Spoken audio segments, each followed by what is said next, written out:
Welcome back to the Last Symptom podcast. I'm Brian Barnett, the creator and host of The Last Symptom.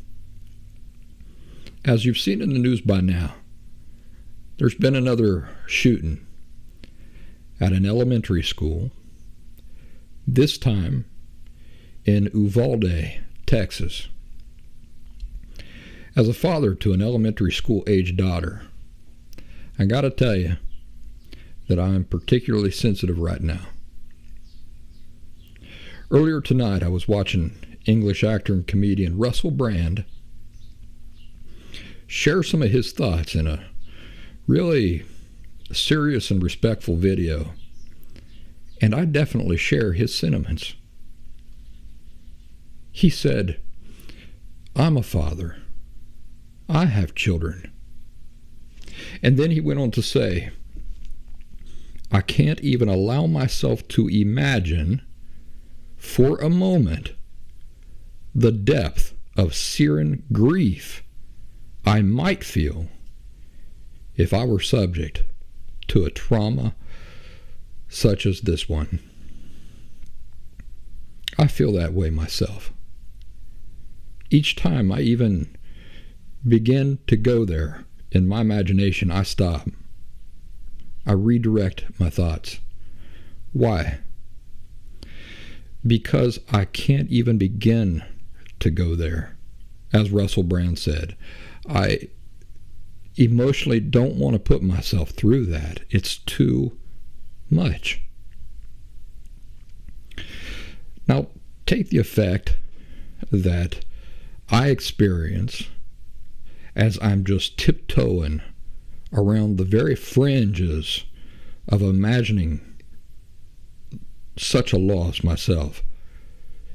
And now think about what the parents of those kids in Uvalde, Texas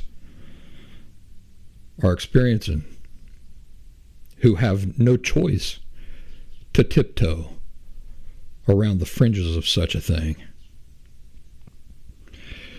No, they must experience the full reality of it for real, head on. It's too horrendous.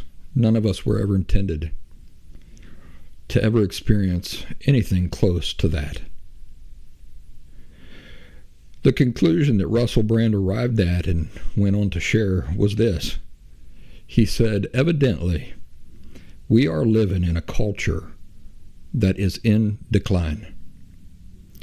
Well, as a God-fearing person and a person who respects the Bible very much, I have to agree with Russell Brand. But it's not just a culture that's in decline, it's a world that's in decline. He also said, "This is symptomatic of a deeper malaise, horrific though it is. For me, it thematically fits in with the general breakdown of our society." Again, I would say not the breakdown of just our society, but the world.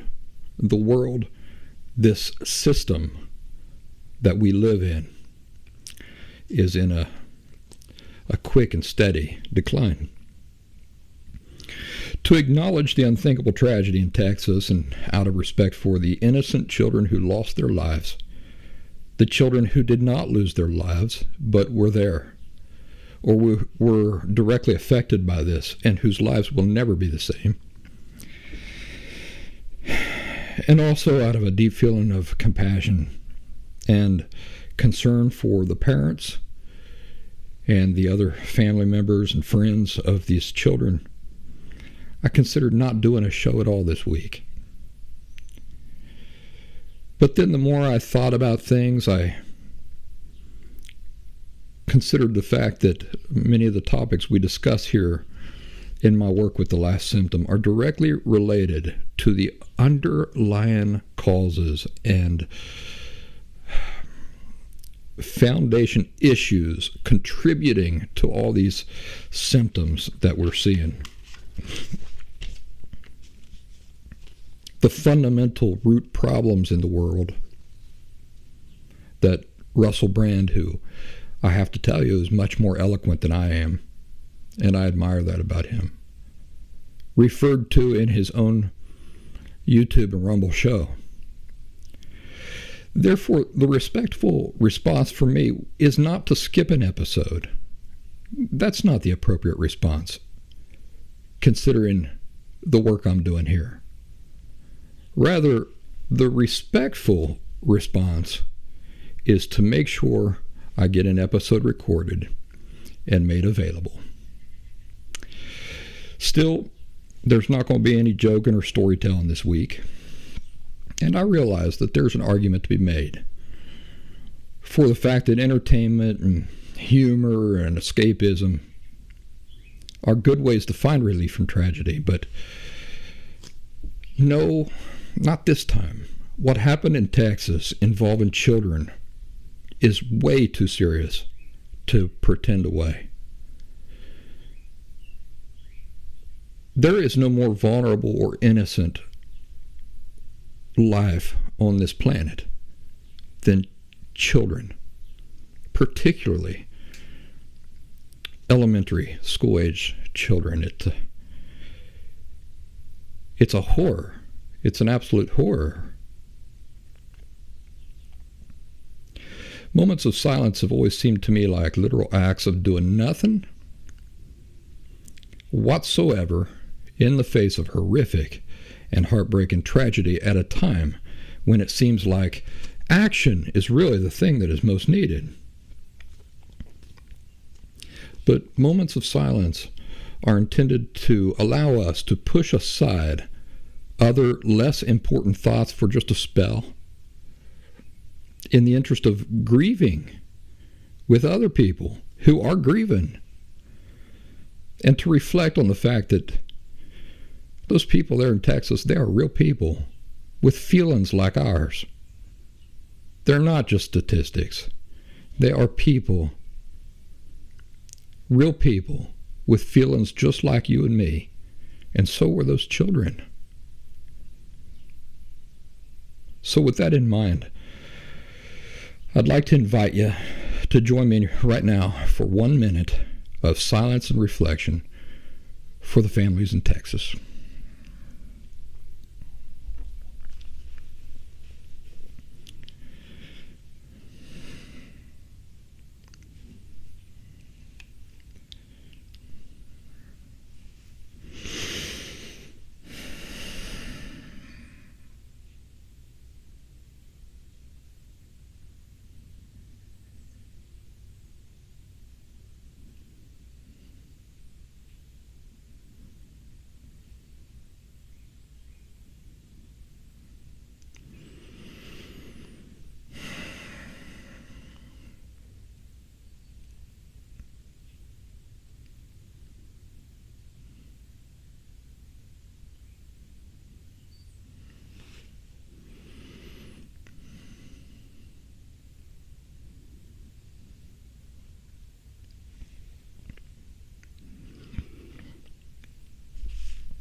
You might remember that in the past, I've said that in the course of authentic recovery from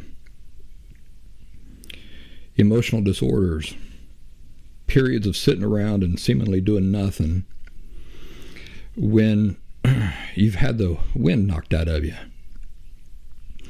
is not doing nothing. It would only appear that you're doing nothing to outsiders. A boxer who gets clobbered and falls down to the mat is not doing nothing by continuing to lay on the mat before getting up at the count of 9. He's respecting his limits and using that opportunity to recover as much energy as possible before he gets back up and gets into the fight. Every night, if you think about this, every night when you climb into your bed and you lie there sleeping for 8 hours or 6 hours or 9 hours or whatever it is for you, you're not doing nothing. You're respecting your body. You're giving your body what it needs so that during the waking hours you can operate more healthily. Our moment of silence for the families of Uvalde, Texas, also was not an example of doing nothing. A few weeks ago, I told you that as long as you're emotionally unhealthy, you can't have a healthy relationship with God. And somebody asked me if I could expand on that, and I'm happy to do that. But if you're not a God-fearing person, if you're an atheist, if you're agnostic, if whatever the case might be, don't go nowhere, because you could get a lot from this discussion, and I'll tell you why. Because this don't just apply to God. This is not just something that's true for God. But what happens is that because people know that God, any concept of God, is that he's all-powerful, some get tripped up by this. You see, it's easy for them to say, all right, if I'm emotionally unhealthy, I can't have a healthy relationship with my spouse. That makes sense to me. If I'm emotionally unhealthy, I can't have a healthy relationship with my kids. That also makes sense to me. But God is all-powerful. So what is impossible for him? Well, there's nothing impossible for God, but here's the thing. Here's the situation that an unhealthy person finds themselves in. At the root of emotional disorder is the belief, or is a misbelief, or is a distorted belief in the way that human value works. You see, we look at a car and we say that car, it gets value, its value rises, its value diminishes. We look over at an electronic device. We say, look at how the value of this electronic device works. It's very expensive when it first comes out and it's brand new. After that, it diminishes. We look out at movie stars and the messages coming from movies and TV and pop songs, and we say, oh, if a person is successful, they get a lot of money, and so they're worth a lot. But if they lose the esteem of the people around them, then they don't get as much money, so they're not worth as much. And so the whole thing is built on a misperception about how human worth works. And we've talked about this many times. The way that a car's value is determined and fluctuates and operates and is created is not the same. The nature of that type of value is not the same type of nature of the value of human beings. Same thing with electronic devices, same thing with anything. When we say that the value of a thing is inherent to the thing, that means that the thing itself provides the value. You see, in all the other cases we talked about, with cars, with electronic devices, with movie stars and celebrities, bear in mind we're talking about celebrities. We're not talking about them as human beings. We're talking about them as a product, a movie star, a brand, right? But that is distinct from them as human beings. And at the root of emotional disorder is this failure to understand that there is a difference between that type of worth, commercial worth, and human worth. Human worth is not, it doesn't fall into the same category as human worth. Commercial worth goes up and down, fluctuates, it can disappear entirely. But in the world of commercial worth or value, the worth itself is not generated from the thing itself. It's generated from how many people admire the thing and want it. You see? Which is completely different from how human worth works. When we're talking about human worth, the fact that you're a human is what produces the worth. And it don't matter if anybody wants you, loves you, cares about you, admires you or not, the worth does not go away or fluctuate or anything, because it's not based on that. Human worth and commercial worth are distinct, two entirely different things. The nature of your worth as a person does not in any way resemble or fall into the same category as commercial worth. And so at the root of emotional disorder is a failure to understand that distinction. And why do people fail to understand that distinction? Because their parents didn't understand the distinction. And so when they raised you with only one understanding of one type of worth. And so when you look at yourself and you go, what is my worth? How does my worth work? Where does it come from? What do you apply to yourself? You apply the same type of worth, the only type of worth that you know about. The kind that applies to cars and baseball trading cards and electronic devices and celebrities. Now, the celebrities is a little tricky because you say, well, they're people. Yes, but we're not, their worth as a celebrity is their worth as a commercial object. It has no effect whatsoever on their worth as people, as individuals. Their worth as people, as individuals, just like you and me, do not fluctuate.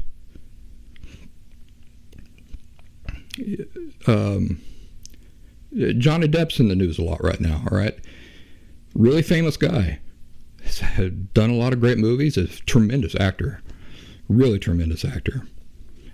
When I was listening to him testify about Jack Sparrow, the pirate that he did for Disney, and his method for coming up with that character, I was astonished and impressed.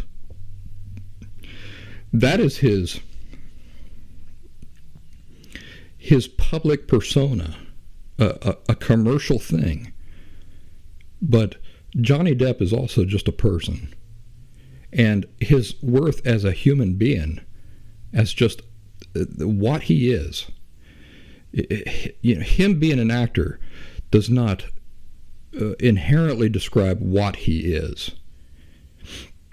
It's interesting. In the Spanish language, most of people who speak Spanish should grasp this idea really easily. There are two forms of a verb, the verb to be, in the Spanish language. There's estar, and then there is ser. Now, when I was learning the Spanish language, this is really a complex notion for me because we do have it in English, but only in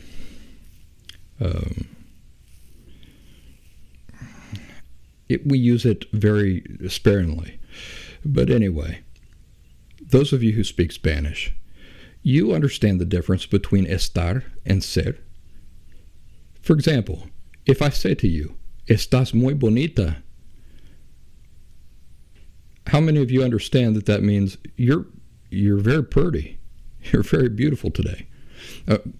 Before we get in there, it means you're very pretty. But estar, used in that way, estás muy bonita, does not mean that you are inherently beautiful. It means that today, the way you're dressed right now, you are appearing very beautiful to me. It's not a commentary on your inherent state.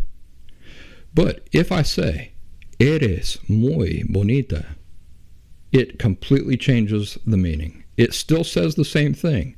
It says you're beautiful or you're pretty. But now I've switched from the current superficial state of speaking, and now I'm making commentary on your inherent state. It's not that you're just pretty because of the way you're dressed now. When I say eres muy bonita, I'm saying no matter what you're wearing, you're beautiful. You are beautiful. You are providing the beauty. Not what you're wearing, not how your hair is. You yourself are what is beautiful. I've been wanting to talk to you folks about that for a long time, and I just threw this out. This was not part of my outline, so I'm going to have to talk about it more later. But what I'm saying is that that's the type of thing we're talking about. At the root of emotional disorder are people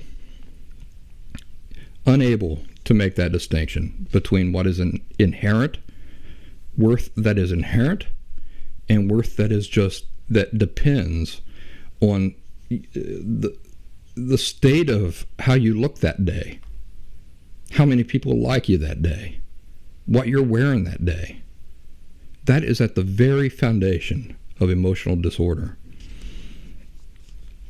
So, back to this discussion about how as long as you're emotionally unhealthy, you can't have a healthy relationship with God. Knowing that that is at the very root of it, this failure to understand that human worth does not fall into a category of commercial worth. When we're unsure about the nature of our value, in other words, when we don't understand that it comes, that we provide it, what we are provides it. It can't come from anything else.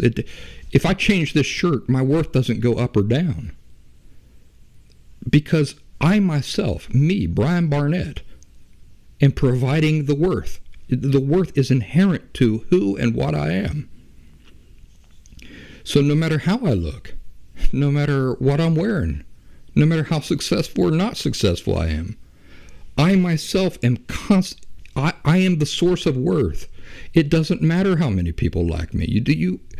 Are you starting to see the distinction between commercial worth and human worth? They are not in anywhere or in any way in the same category. But when we're unsure about this, when we don't understand that distinction, and we only know the one, the commercial worth, and we apply that to ourselves, in what that naturally means is that on our own, just like this electronic device, if nobody wants it, it's worthless. We say that applies to us too, because I'm applying the type of worth that applies to things like cars and electronic devices and artwork, right? My daughter, my 6-year-old daughter, can draw a picture for you right now, and you can have it for $6 billion. That's all I'm willing to sell it for. Is it worth $6 billion? Who determines whether a painting is worth $6 billion? I'll tell you who determines. How many people want it? And that's it.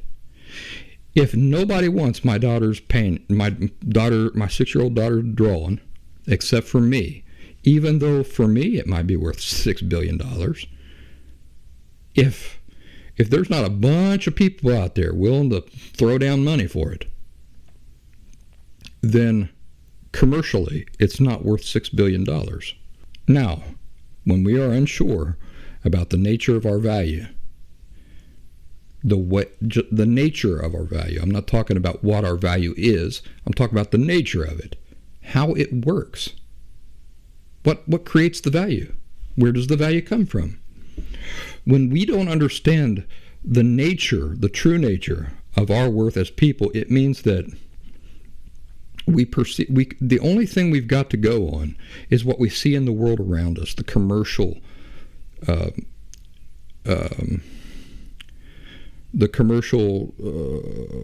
what's the word I'm looking for?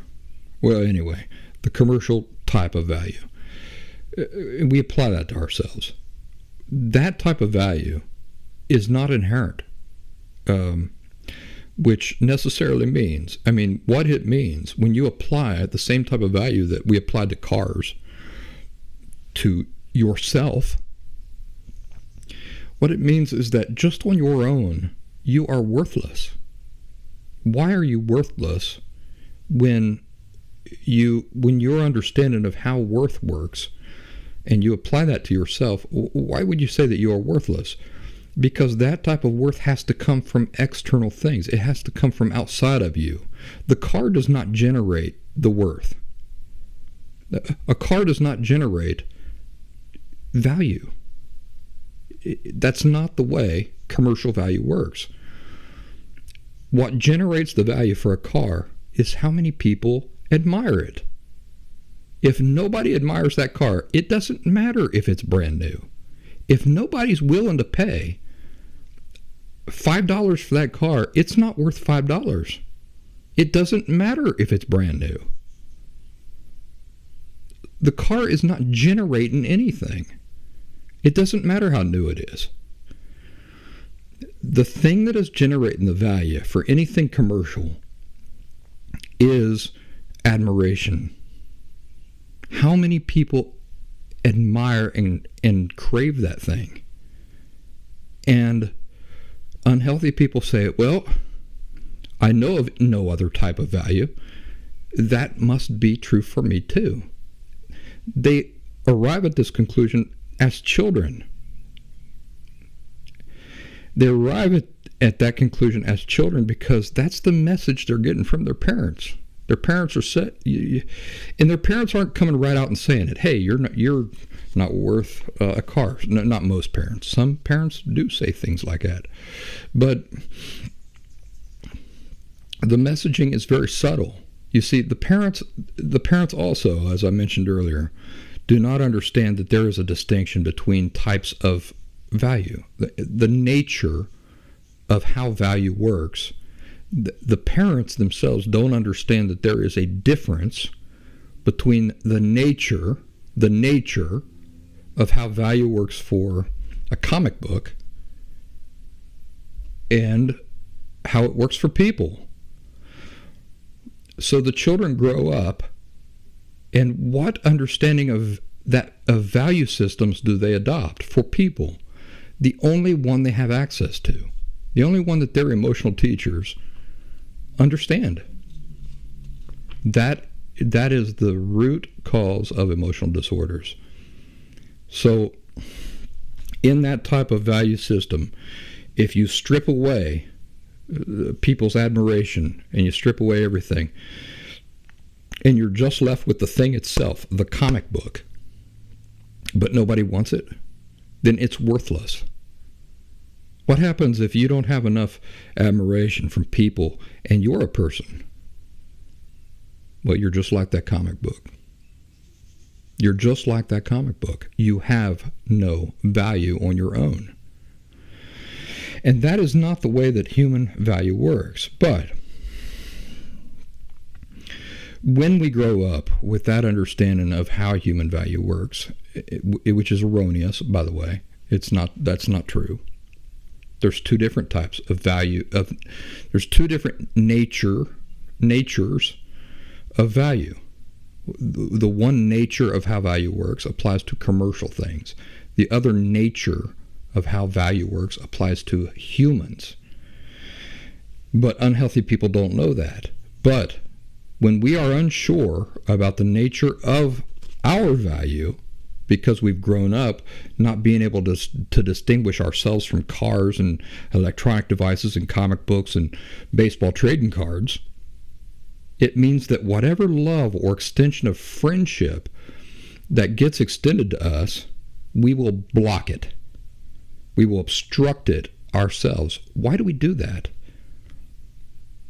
We ourselves will prevent our own selves from being able to take it in, absorb that love and friendship. Because why? Because of our erroneous understanding about how the fundamental nature of how human value works. We aren't worth it. That is the most destructive part of not having an accurate understanding about inherent worth. When you grow up thinking that your value operates, the nature of human value works the same way as a car, on some level, you understand that just on your own, you are worthless. You are devoid of worth. Why? How do we get from there to here? Where, okay, so my worth has to come from people's admiration stuff. How do we get from that to I'm devoid of worth? Because you're not providing the worth. You yourself are not you're not providing the worth. Your existence is not creating it. Not as long as you believe that the nature of your worth operates the same way as a Nintendo. How does a Nintendo's worth work? Does the Nintendo just create the worth on its own? Not if people don't want it. Not if people don't admire it. Not if they're not talking about it. So, on some level, people understand. Even if they don't consciously understand it, they subconsciously or unconsciously understand that if the nature of my worth falls into the same category as that of a car or of a Nintendo or of a comic book or of a baseball trading card, then just on my own, I'm worth less. I'm devoid of worth. My worth has to come from out there and be given to me. And that's not how human worth works. So when we find ourselves in that belief system, what we do is we know, quote unquote, that we're worthless, just us ourselves. And so when people try to extend love to us in friendship, we slap it away. You see, we block the love and the friendship from fully reaching us because we don't believe we're worth it. If we can't take it in, it can't do us any good. It can't have the full positive effect on us that it's supposed to have. A person who hates herself and views herself as inherently devoid of worth, that's the nature of commercial worth. Just on your own, you're worthless.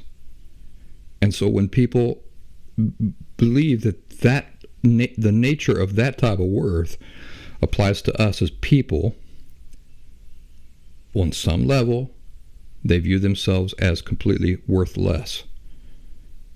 That's why you see people killing themselves to achieve success. That's it. People kill themselves to achieve success. Why? Because they're worthless without the admiration of people. But the love never gets through, no matter how successful you are. I was reading a follow-up thing about Will Smith today. It's clear to me that the man does not believe in inherent value. In fact, everything that has propelled him throughout his career has been that motivator. I want to feel like I matter, like I have value. How do I have value? Well, I have value the same way that Trans Am over there has value, or that motorcycle has value. People must admire me. And this is the thing that has propelled him along in his career. But when you live with that type of understanding about how human value works, the value can, any type of love cannot reach you, because as I said again before, the belief system itself does not allow for it. Because what happens when you begin getting all this admiration from all sides? What is the fundamental belief you still have about yourself? I'm worthless. There's only two types of value. There's commercial value, and there is human value, which is inherent. When you understand and fully grasp human value is inherent, then you understand that a person can walk around fully confident and at ease with himself or herself always, no matter what clothes they're wearing, no matter what trajectory their career takes, no matter how many people admire them or don't. Understanding that your worth is inherent changes everything. As long as you don't believe that it's inherent, you can't take it in. You can't, whatever love is offered to you, you can't take it in because you don't deserve it. And if you can't take it in, it can't have a full positive effect on you that it's supposed to have. Folks who are applying to themselves the same nature of value that applies to cars and electronic devices and comic books and baseball trading cards. Another effect of this is that they hate themselves. Why would they hate themselves? Because they're worthless. You see, from their point of view, they are worthless. That is sad. It's a dramatic statement, but the more you think about it, the more you'll understand that it's true. Nobody who does not understand that they themselves as a human, what they are, the fact that they are a human being is what provides the worth. The worth is the worth is radiating out of them. Out of them. They are the ones providing the worth. It doesn't have to come from anywhere else. Those people walk around secure, confident, and they love themselves, not in a narcissistic or unhealthy way. They love themselves in a very healthy way. And things like bullying can have no effect. They're immune to it. Yes, since we're mentioning the thing in Texas, people who have a proper understanding about the true nature of the way human worth works, they're immune to bullying. They don't like getting bullied, but the bullying can't affect them, because bullying, by its very nature, is an attack on a person's sense of worth as a person. And healthy people who don't live applying commercial notions of worth to people are immune to bullying. A person who hates herself and views herself as inherently unworthy of being viewed as lovable, that's really what we're talking about. Again, this goes back to language. We talked earlier about Estar and Ser in the Spanish language. Think about these two words, loved and lovable. Which one is describing an inherent state? Loved or lovable? It's lovable. Lovable describes an inherent state. What it literally means is I am capable of being loved. Love just means people love you or they don't. That, to my audience, you really need to begin thinking in terms of inherent. This describes the inherent nature of a thing, or does it describe a superficial, temporary state? That would be a thing to write down. Everything we talk about here, we're always discussing two different states. Two different realities, right? And the inherent state of a thing, and also a temporary, superficial state. When we were talking earlier about inherent worth, healthy people view their inherent state in one way. They view their worth, who they are, what they are as a person. They understand that is describing an inherent quality of just who and what they are. When you switch over into the commercial type of value system, you're not talking about an inherent anything. You're talking about a temporary, superficial state. Right now, this car is worth that much. Right now, that baseball trading card is worth that much. It's a temporary state. What do we know about temporary states? They fluctuate, don't they? Does human worth fluctuate? No, because it doesn't fall into that category of superficial temporary states. When we're talking about your worth as a person, we're talking about an inherent, permanent quality.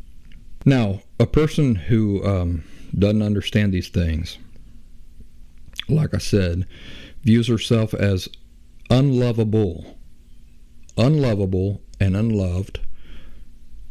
We're talking about what we just talked about. Unlovable describes an inherent quality. When you view yourself as unlovable, this is not just for now. Like if you do a few things, then that can change. We're talking about an inherent quality, what you are. When we talk about loved, we're talking about a superficial, temporary state. Right now I'm not loved, but I could be loved if I style my hair different, if I put on a different shirt. Think about God. Think about anybody. Extending love to a person who only understands the commercial nature of value. All right, so person is sitting around feeling bad about herself or himself, and people say, well, what that person needs is more love. Let's give him more love. And they start throwing love at that person. Do you see that if the person views himself or herself as unlovable, that is, not worthy of love, this is not the same as unloved? What would happen if you threw a bunch of love at somebody who only felt unloved? What would happen? Oh, I feel loved. The problem would be solved. But what happens when you throw a bunch of love at a person who feels unlovable? Does the problem get solved? No. And not even God can penetrate this. Not even God will penetrate this. Let's put it that way. He can't because of free will. So, let's say that God extends love to this person all year long. If she's slapping the love away because she doesn't view herself as lovable, what good can God's love do? What good can anybody's love do? You see, if you're extending love to me and I myself keep slapping it away, how is this any different than the person who isn't getting any love? There is no difference. Because if I'm not allowing it to get to me, I say, I don't deserve that. Nope, that's not for me. Nope, boom, boom, boom. And I'm slapping that love away. All the love being extended to me, I'm slapping it away myself. I myself am doing that. Is that any different than a person who is not loved at all? No, it's not any different, because in both cases, neither person is receiving the love. So they can't absorb it. It can't do them any good. The person, himself or herself, is the one putting himself or herself into that predicament. Think about a starving person. They're starving to death. You take pity on them. So you offer them an apple. Can you Imagine the scene. The person there, weak, starving, ribs showing, skinny as can be, sitting there in their starvation state. And you approach the person with an apple, and you extend the apple to them, and you say, please take this apple. I want you to have it. And what does the starving person do? She slaps it out of your hand. You say, this person is going to die if she doesn't eat. So, what is the solution to this situation? I know what the solution is. I'm going to go and I'm going to get 2 apples. 2 apples will do it. You come back with 2 apples. You extend the 2 apples to this starving person, and what happens? She slaps them away.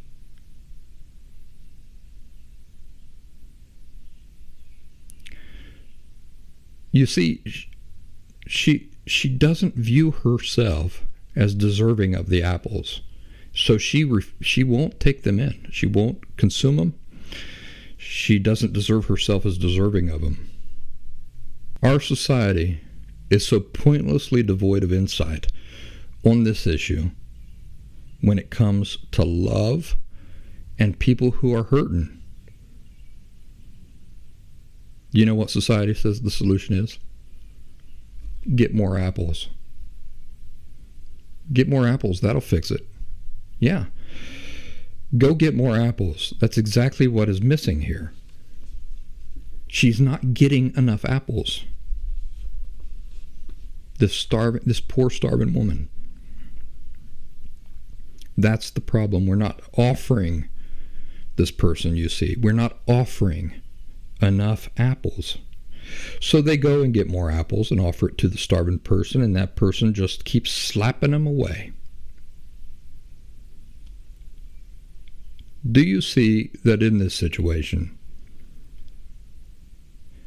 not even truckloads of apples would make any difference? Do you see that? It doesn't matter how many apples you offer this woman if she just keeps slapping them away. If the woman doesn't perceive herself as deserving of receiving and eating these apples, and she refuses to allow herself the apples, the nutrition can't get inside of her, and it can't do any good. Love is no different. People who are truly hurting are not hurting because of a lack of access to love.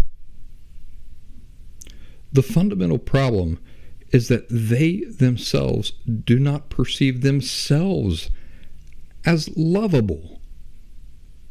That is the issue. Think about it. It's not that there's not any love out there for them, or that nobody's offering them love.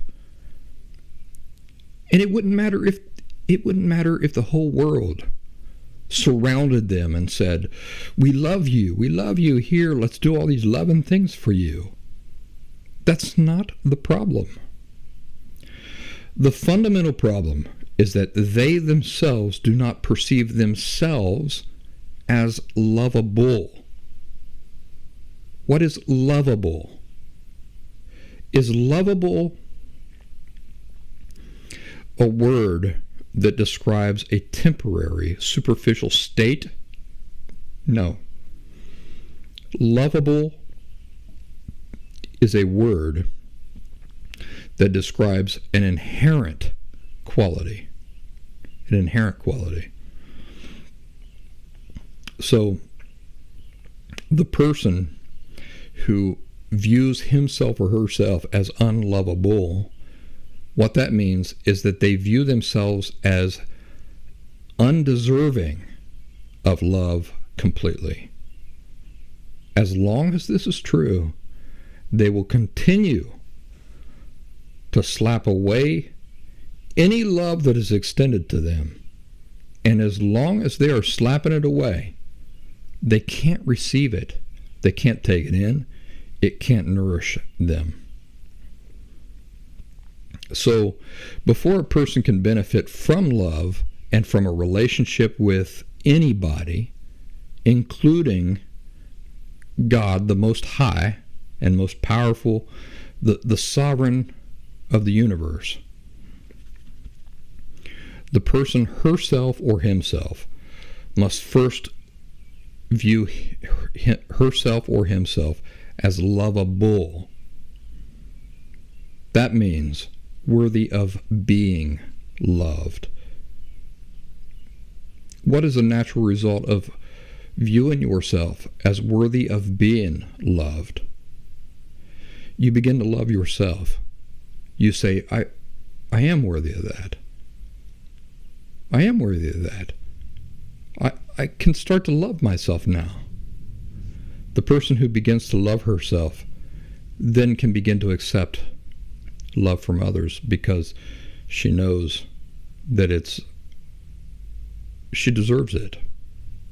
Until she loves herself and until she views herself as lovable, it doesn't matter how much God loves you or how many invitations He extends to you to have a healthy relationship with Him. You first have to be receptive to it. And that means developing the quality of humility. What is humility? It's accepting that you don't know everything, basically. In other words, you submit to the reality that even though you may condemn yourself in your heart, God knows you better than you know yourself. It means that even though this sympathetic or empathetic professor that you have, even though he's not you, he sees things that are worth loving. It means this mentor you have, even though he's not you, maybe he can see some things that you can't. Maybe he knows some things about you that you don't even know about yourself.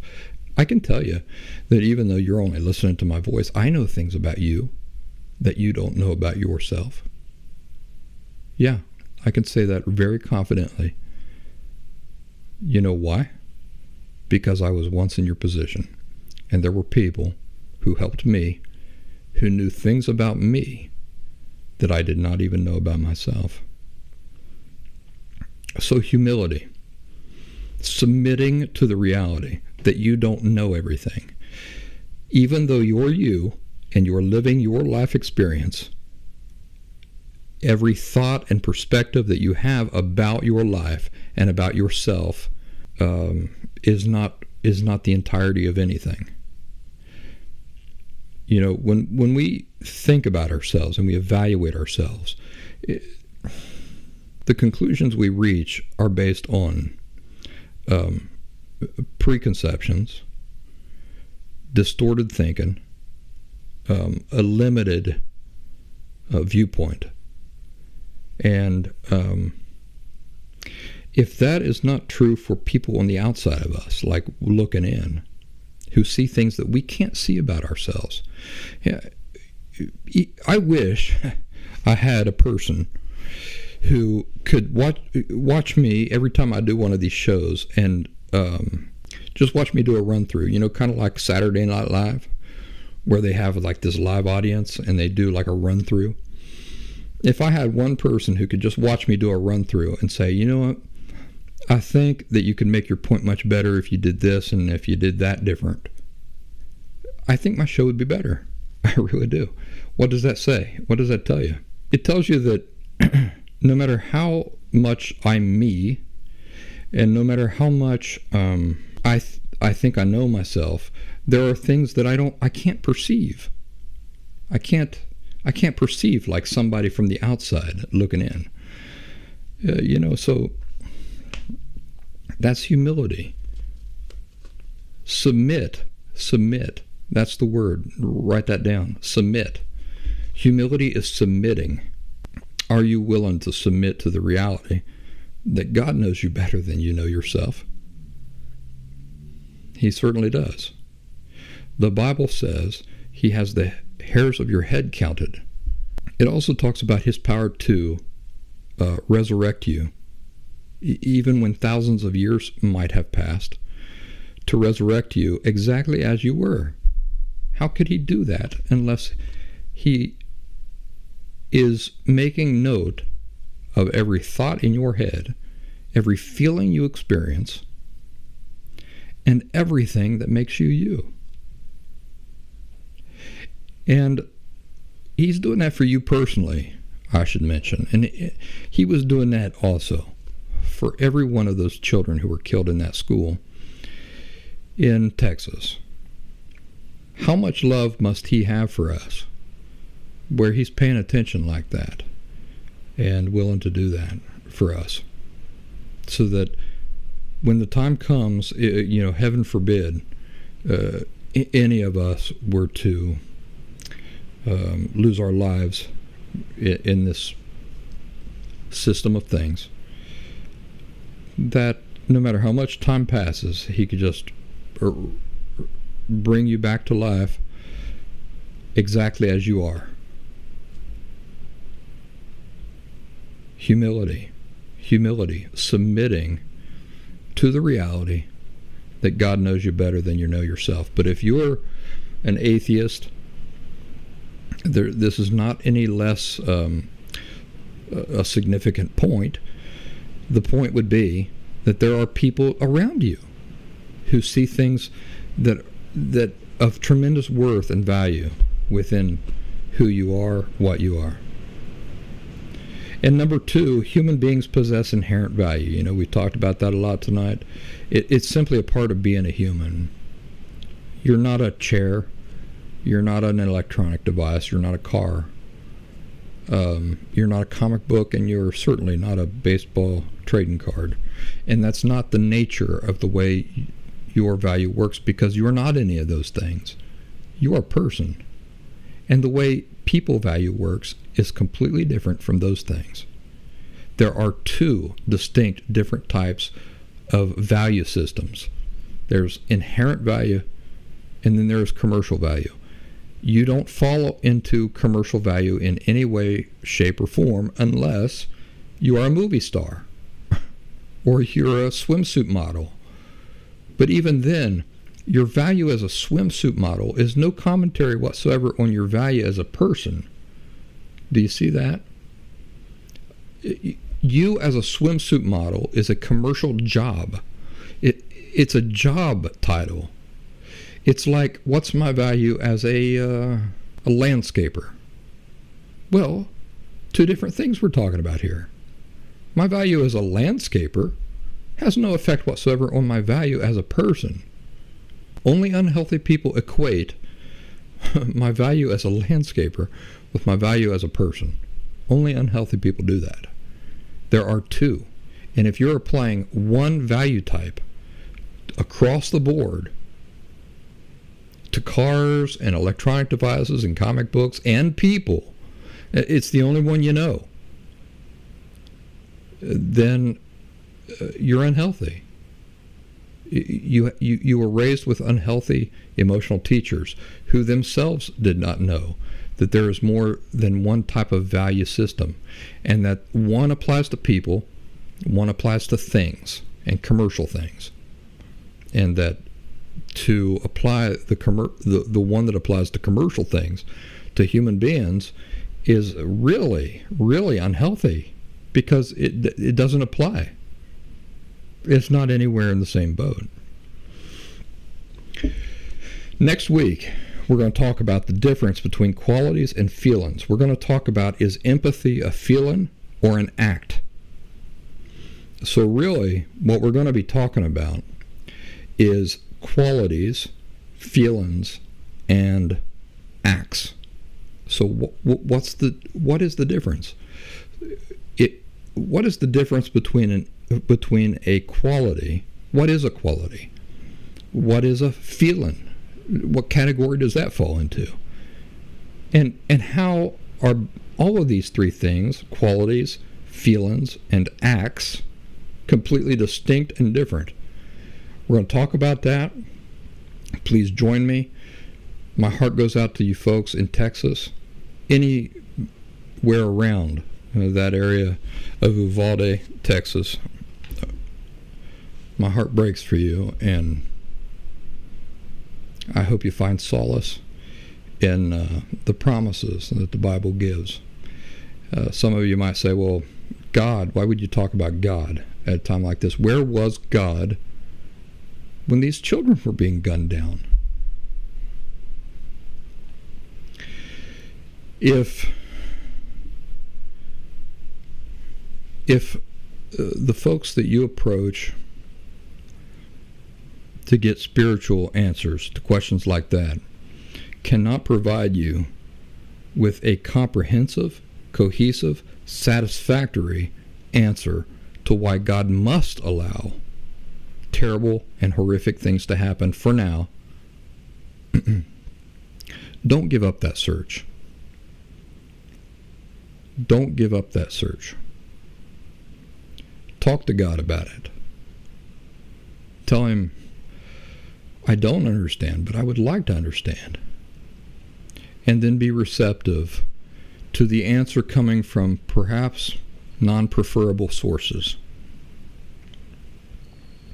And finally, do your part. You know, when we pray for a thing, we have to be doing our part.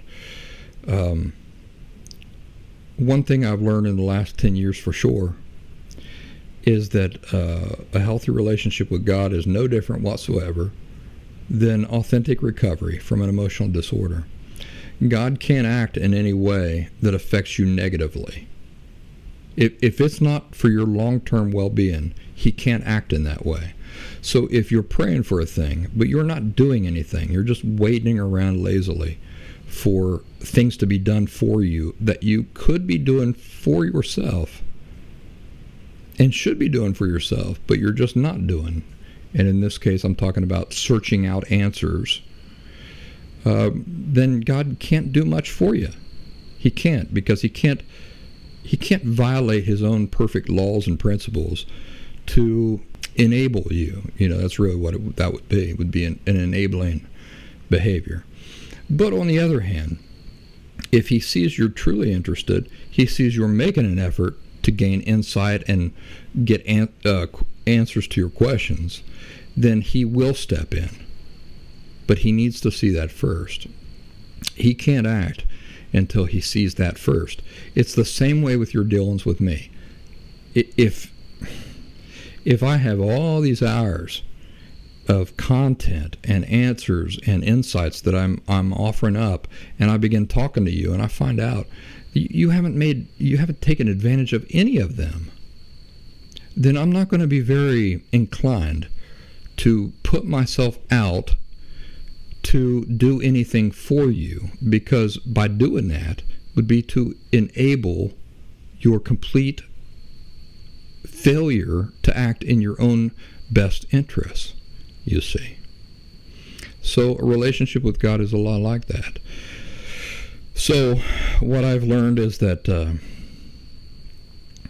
that if you understand the fundamental laws and principles of emotional health, and you're talking to God about this in an earnest and sincere way, and you're doing your part, he'll take a large step forward, and he'll meet you halfway and make sure you get the answers to those questions.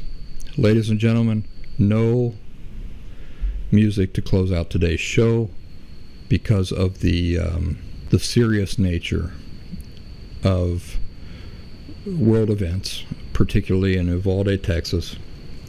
I hope you have a wonderful week, and I'll look forward to seeing you back here next week at the same time. Take care.